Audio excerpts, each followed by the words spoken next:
WNBA's got a real ratings problem, okay? The ratings came out for the Indiana Fever without Caitlin Clark game.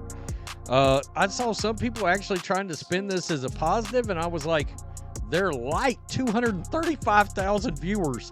The playoffs for the WNBA just provided a reality check that no one desired.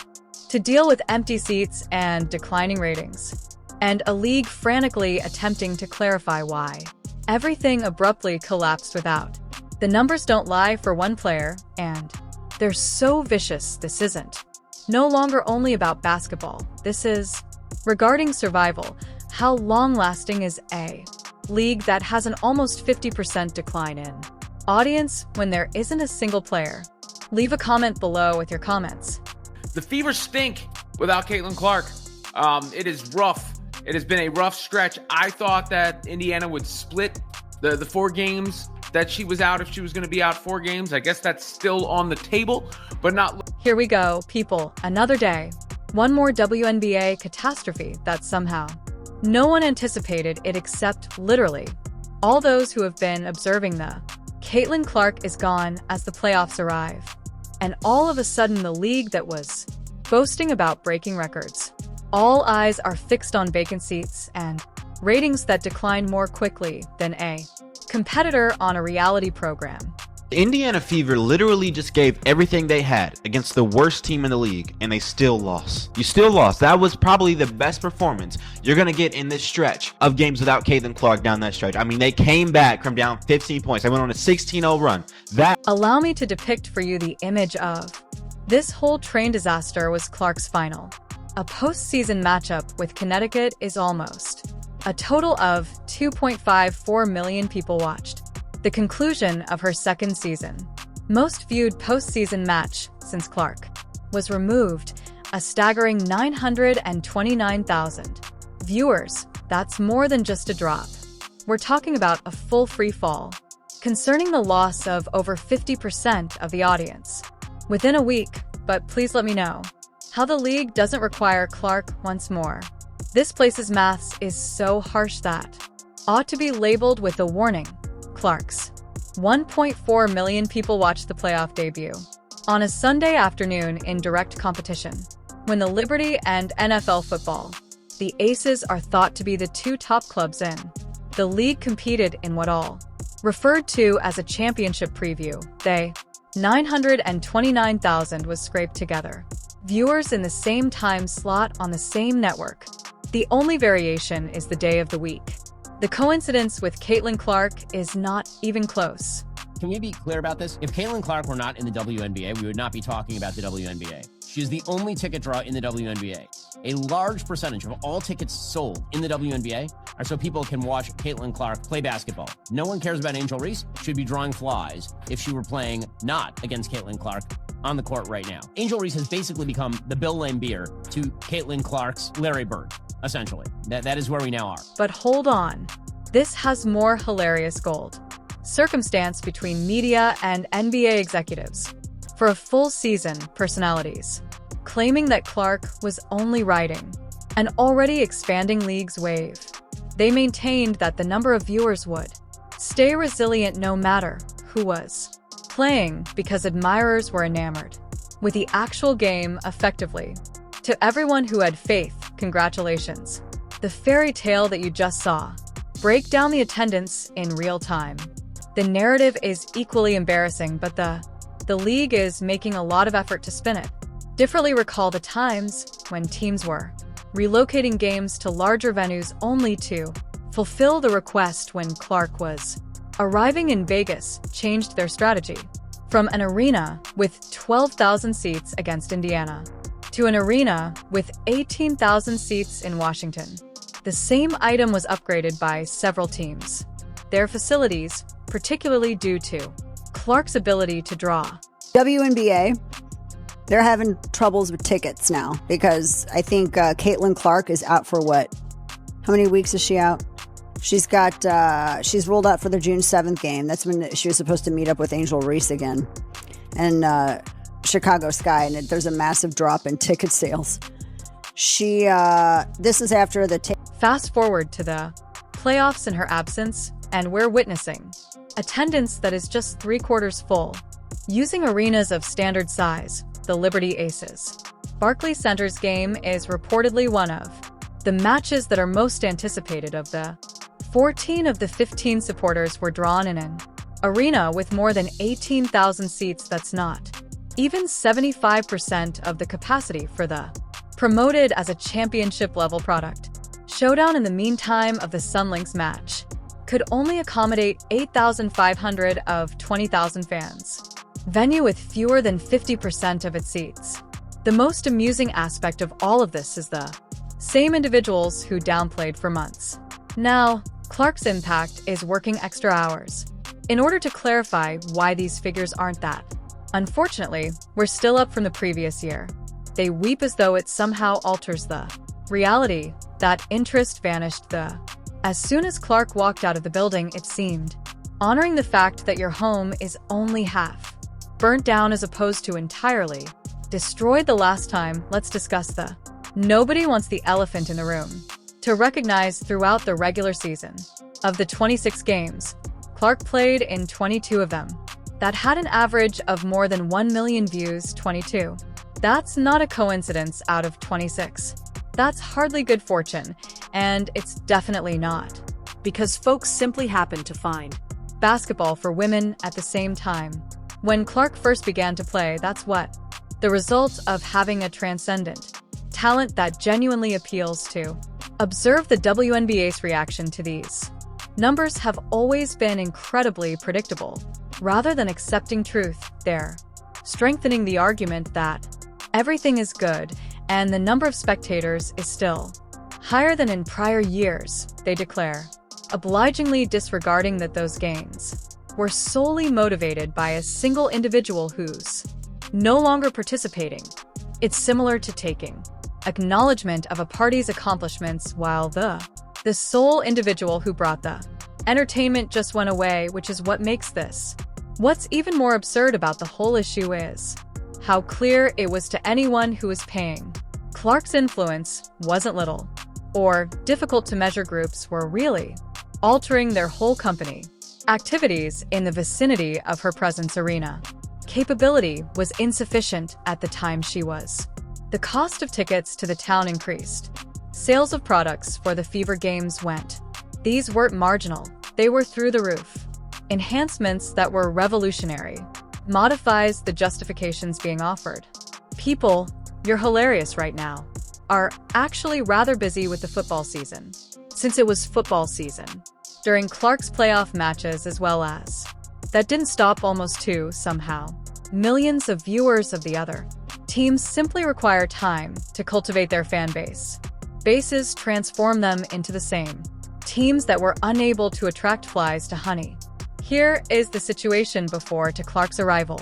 Verify that no one is interested in hearing the WNBA's historic 2024 campaign was a. The phenomena of Caitlin Clark is not unique to women. Basketball's comeback in terms of attendance. The viewing statistics shows it, validates it, and the rapid drop. Following her removal, the transaction is finalized. This isn't about treating people disrespectfully, players, or making the league less important. About realizing what occurred, and the league averaged more over 9,800 fans for each regular season game, which seems amazing until you acknowledge that the games in Indiana were carrying the great bulk of the weight. Over 17,000 fans watched the Fever on average at home and attracted enormous traffic on the way. When Clark's games are taken out of the equation, the numbers appear much smaller. Impressive, but let's continue to act as though that isn't true on social media. The same story is told by Engagement, WNBA. Accounts produced around 2 billion more video views in the 2024 season, rather than quadruple the year before. Wish to identify the player who was featured in the majority of. Here's a hint about those viral moments. Wilson's free throws weren't the ones that were highlights of breaking the internet for Clark. Both Clark's games and his assists were driving the great bulk of that participation in the sales of items. The similar trend applies to explosions in the WNBA. Sales of items increased 601% from the great bulk of that last year. Clark-related product fever was the surge. Iowa shirts, vintage items, and more. It was flying off with Clark's name on it. The shelves, as she's no longer in the... Let's see how those figures hold up in the playoffs. Hold on, but this is where things start to get extremely fascinating. The league's future is dependent solely on whether they acquired knowledge. Anything gleaned from this encounter, the ambitions for expansion, new media agreements, greater expenditure on infrastructures overall, of which was based on the premise significant growth in 2024 may be sustained if Clark's removal demonstrates that the growth was individual-specific instead of league-wide. Those investments begin appearing the most dangerous. The most annoying aspect of this whole affair is the extent to which Clark's influence was immediately apparent, however, rather of expanding on that achievement and determining how to make it happen again. The league dealt with contrived drama regarding whether she was worthy of the attention getters, grumbled about the emphasis on novices. Media figures questioned if there was genuine excitement, and league officials appeared somewhat ashamed of their own achievement, and now they're paying for that lack of vision rather than having a strategy for sustaining interest following. Now that Clark's season is over, they're rushing to clarify why everything abruptly became silent rather than creating plots and advertising initiatives that could momentum ahead. They're keeping an eye on there. A season that breaks records becomes a warning story about putting all of your time couldn't accommodate all the eggs in one basket. Be worse, or this is meant to be the moment. The WNBA's new media deal, expanding teams, greater exposure. Everything was going according to plan for continued expansion, but maintaining expansion needs to comprehend the motivation for that expansion both initially and within the league. Appears to be quite perplexed as to why Clark's absence results in such a huge. The rivalry for attention is absent. Just become more intense. The NFL season is. The NBA season has now underway. The level of college basketball is rising, and the WNBA is now vying for viewers' attention. Good luck without their biggest pull. Using that tactic after you've spent months of informing others about your league is more significant than any one player. It's better to hope that's true when that player departs from what's especially gling is the way the story is changed. From Clark isn't that significant, right? Naturally, without her, the numbers would decline. However, have a look at our overall growth. Choose a path, folks. She wasn't operating the bus, but you cannot rely on it in both directions. Which argument is more practical at the moment? The media's coverage has been equally dishonest as opposed to recognizing the clear connection between the removal of Clark and waning interest that we're receiving. Articles demonstrating how the league is expanding beyond any one participant. The mental acrobatics needed to arrive at that outcome would win gold at the Olympics. This is the unsettling reality that no one wants to mention. The WNBA aloud just demonstrated their record-breaking season was constructed using a single player's popularity rather than real progress and interest in basketball for women. The ratings don't lie about empty seats. Lie and the prompt drop-in. Engagement is not deceiving in any way, is merely spin. The truly depressing aspect is that this was completely expected of anyone who recognized Clark's influence during her college career, was fully aware of what might. When she went to the pros, the huge attendance at the arenas that are sold out, the sales of merchandise were all predictable, but what wasn't anticipated was how badly that would be handled by the league, achievement, and how ill-equipped they would be for the league's unavoidable collapse. Determine how to maintain one job. Attention beyond Clark's individual games. They failed spectacularly instead of building sustainable storylines, developing other marketable personalities, or creating compelling narratives that could carry forward. They got caught up in debates about whether Clark deserved the attention she was receiving. They are now confronted with the seats are vacant as a result of the failure. A stern reminder and dwindling ratings that building a sustainable entertainment product requires more than one transcendent player. The question is whether they'll learn from this experience or continue pretending that everything is fine while the numbers tell a very different story. The bottom line is this: Caitlin Clark's elimination exposed exactly how dependent the WNBA's success was on her individual presence. The league can spin it however they want, but the empty seats and plummeting ratings speak louder than any press release or defensive interview they had. Lightning in a bottle, and they're watching it disappear in real time. But let's really break down just how catastrophic this decline has been, because the numbers are even worse when you start connecting the dots. The WNBA had 154 sellouts during the 2024 regular season, more than triple the 45 sellouts from 2023. Sounds impressive until you recognize that the great majority of those sellouts engaged the Indiana Fever when Clark wasn't playing. Venues went back to looking like ghost towns faster than you might suggest. Viewership dropped. The worldwide impact reveals the same devastating story. Clark's games were being watched globally, bringing international attention to women's basketball that the WNBA had been desperately seeking for decades. Social media clips of her plays were going viral worldwide, creating a global conversation about the league. Now, crickets in the global sports press has proceeded to other narratives due to there is just nothing interesting enough. Let's talk to keep them interested.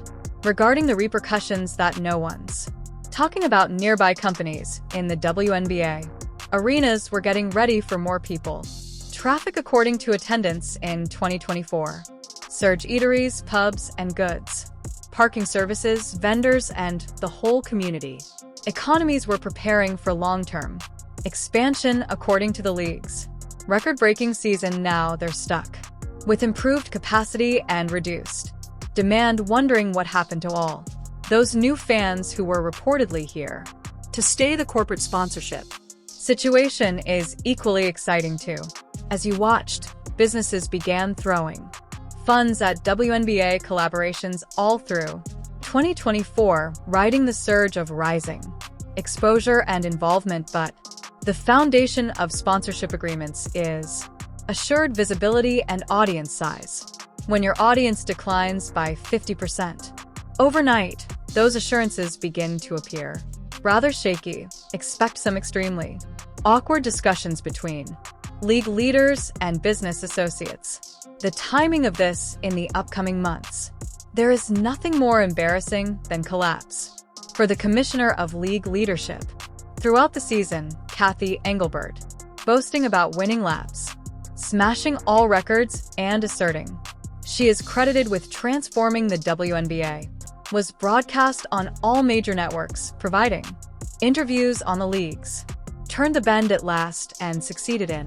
Those interviews are about sustainable growth, deteriorating similarly to milk left in the sun.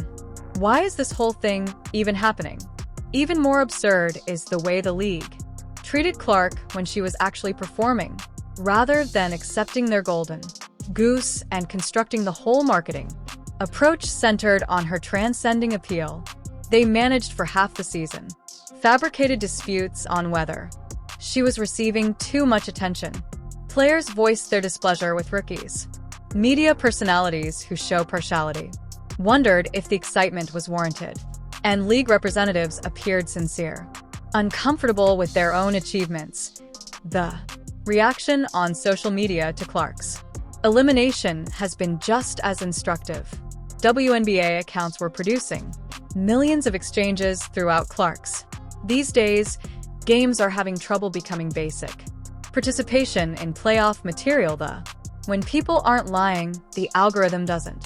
Clicking like or share indicates they don't care about the leagues. The metrics for social media have dropped a cliff, and insufficiently inventive hashtags. Any motivational sayings will alter the state of the merchandise. provides a starker version of the same story. Clark jerseys were selling well. All other players in the WNBA together during the standard season fever items were flying off Dick's Sporting racks. Products that showed a 233% rise in WNBA sales in comparison to the year prior. However, the worst part is that practically all of that Clark's growth was unique now that she's retailers who are not in the playoffs are stranded. Inventory prevents them from moving and questioning if they overestimated the promote the agreement on media rights that everyone was having a party. Game Changer is beginning to appear more dubious in retrospect than $2.20. The billion-dollar deal was brokered assuming that the number of viewers in 2024 figures served as a new standard for league, but if Clark's absence turns out to be that such figures were individual-specific instead of league-wide, the networks may be reevaluating what they really covered. The expansion plan's costs are almost as troublesome now that the league declared new teams in Portland and other markets in light of the extraordinary. In 2024, they saw demand. However, that demand was primarily driven by a single individual who is sitting at home now watching a new franchise. Owners who made expansion fee payments according to anticipated numbers for attendance and income may have some significant buyers regret at this moment. What is really frustrating is how this whole situation was predictable. Anyone interested in Clark's college career was fully aware of the impact she would wear businesswomen's basketball's record of sold-out venues, audience, and sales of merchandise. It was all fully predictable. The unexpected aspect is how ill-prepared the league was tasked with managing that achievement and create enduring momentum outside of her. Comparing specific games to others, exceptional sportsmen in different sports, makes this failure all the more obvious. LeBron James joined the NBA, and the league realized right away what they had and developed their own marketing strategy plan aimed at increasing his attractiveness. When the PGA Tour was controlled by Tiger Woods, everything was reorganized by Tour to take advantage of his WNBA fame. Had their moment of Tiger Woods, and in some way was able to utterly fumble at the bottom line that no one desires to recognize that the WNBA simply encountered what appears to be a natural star power versus league experiment appeal for a single season in which they both Clark's personal charm and the highest level of talent in the league overall history. The outcome was unprecedented. Everything takes Clark out of the equation and maintain all other information the same. Sharp and sudden drop in the post-Clark reality check for the WNBA is striking hard, and the figures are honest. What implications do you believe this has for will the league be able to bounce back, or was 2024 is really a one-player miracle drop? Ideas below. Hit the like button if your eyes were opened and you signed up for more harsh reality tests in sports.